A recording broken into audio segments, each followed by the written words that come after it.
Ya, apa kabar siswa-siswi kami dimanapun berada? Ketemu lagi kita dalam pelajaran biologi. Kali ini kita akan melanjutkan pokok bahasan kita tentang materi genetik, yaitu berupa DNA dan RNA ya.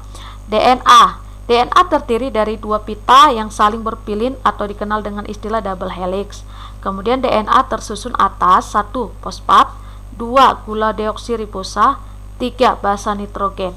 Nah, basa nitrogen ini terdiri dari dua golongan, yaitu golongan purin. Purin terdiri dari adenin disimbol dengan A dan guanin disimbol dengan G.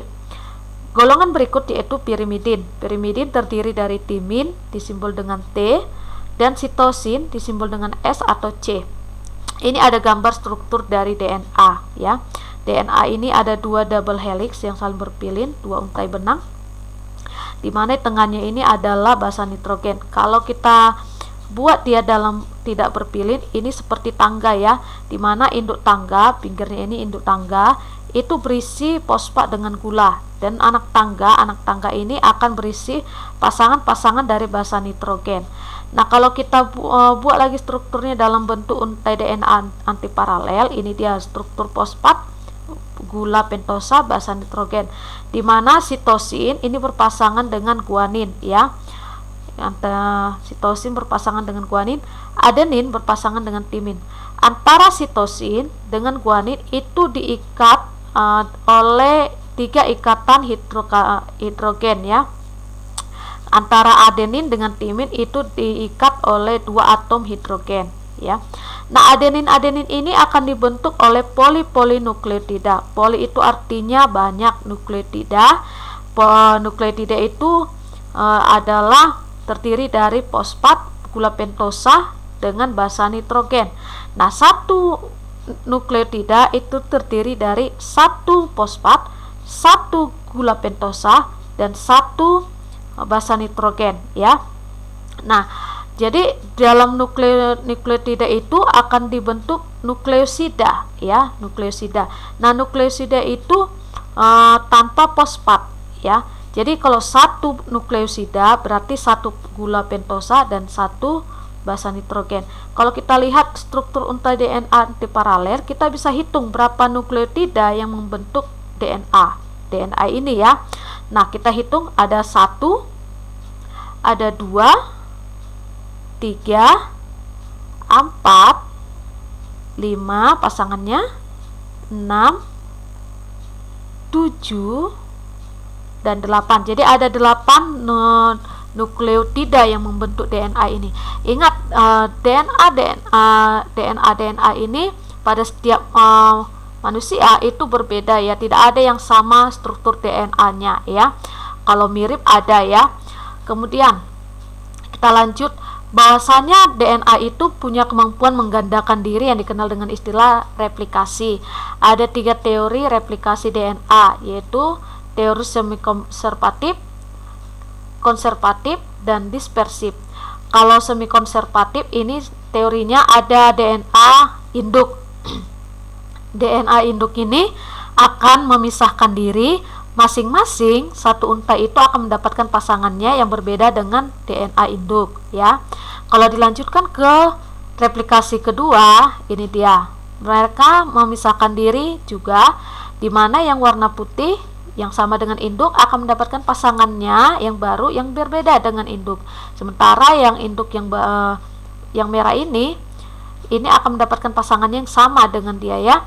Kalau konservatif, ini DNA induk tidak memisahkan diri ya. DNA di induk tidak memisahkan diri atau tetapi akan terbentuk DNA yang baru yang berbeda dengan induk. Nah, kalau dilanjutkan ke replikasi kedua, ini dia hasilnya. Kemudian dispersif. Nah, DNA induk ini akan terputus ya, berupa segmen-segmen, akan mendapatkan segmen-segmen yang baru ya, yang berbeda dengan dia ya, akan membentuk DNA yang baru berupa segmen-segmen yang berbeda ya, putusan-putusan segmen. Nah, itu teori replikasi. Kita lanjut ke materi genetik berikut, yaitu RNA. RNA merupakan rantai tunggal polinukleotida tunggal atau dikenal dengan jomblo ya. Tersusun atas yang pertama fosfat, kedua gula ribosa, ketiga basa nitrogen. Basa nitrogennya ada dua golongan sama halnya dengan DNA, tapi perhatikan ada perbedaan. Golongan pertama purin. Purin terdiri dari adenin atau dikenal dengan disimbol dengan A, dan guanin disimbol dengan G. Kemudian golongan kedua pirimidin. Pirimidin ini terdiri dari urasil atau U, kemudian sitosin atau S atau dikenal dengan C, sitosin. Nah, inilah perbedaan antara pirimidin RNA dengan DNA ya. Nah, ini kita lihat struktur dari DNA. Dari RNA. Ada 3 macam RNA. Yang pertama RNA duta atau messenger. Ini dibentuk melalui proses transkripsi di dalam nukleus oleh DNA. Fungsinya untuk membawa kode genetik atau kodon dari inti sel ke sitoplasma. RNA yang kedua yaitu NRA transfer atau pemindah atau tRNA. Ini berupa rantai tunggal pendek dibentuk DNA di dalam nukleus, kemudian diangkut ke sitoplasma. Fungsinya sebagai penerjemah kodon dari RNA duta atau mRNA dan mengangkut asam-asam amino dari sitoplasma ke ribosom. Yang ketiga RNA ribosom. Ini memiliki rantai tunggal tidak bercabang, fleksibel dan dibentuk DNA di dalam inti sel. Jumlahnya lebih banyak dari RNA duta dan RNA transfer. Fungsi sebagai mesin perakit polipeptida pada sintesis protein ya. Ini nanti akan digunakan dalam sintesis protein. Nah, secara kesimpulannya, perbedaan antara DNA dengan RNA ada dalam tabel ini. Yang pertama letak. Tadi DNA letaknya di inti sel, RNA letaknya di inti sel dan sitoplasma serta ribosom.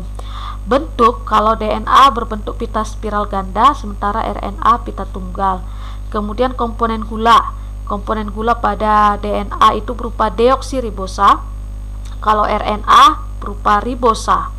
Ukuran pada DNA sangat panjang, kalau pada RNA pendek.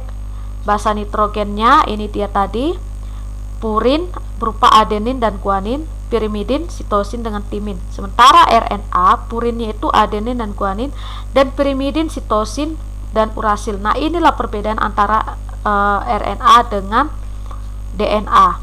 Kemudian kadar. Kalau kadarnya tidak dipengaruhi oleh kecepatan sintesis protein, artinya kadar pada DNA ini tetap ya, tidak berubah.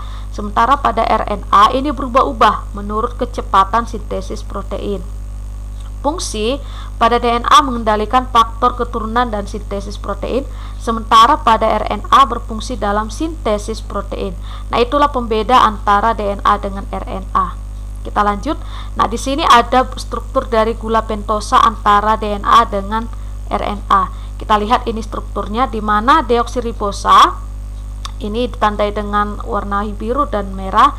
Kalau deoksiribosa, deoksi itu artinya kehilangan oksigen ya. Sementara kalau RNA dia tidak kehilangan oksigen. Nah, itulah perbedaan gula pentosa pada DNA dengan RNA. Nah, inilah pembahasan kita tentang materi genetik ya, yaitu berupa DNA dengan RNA. Semoga pembahasan kali ini dapat dimengerti dan dapat bermanfaat bagi siswa-siswi kami sekalian. Nah, sampai di sini pertemuan kita kali ini. Thank you and see you next time.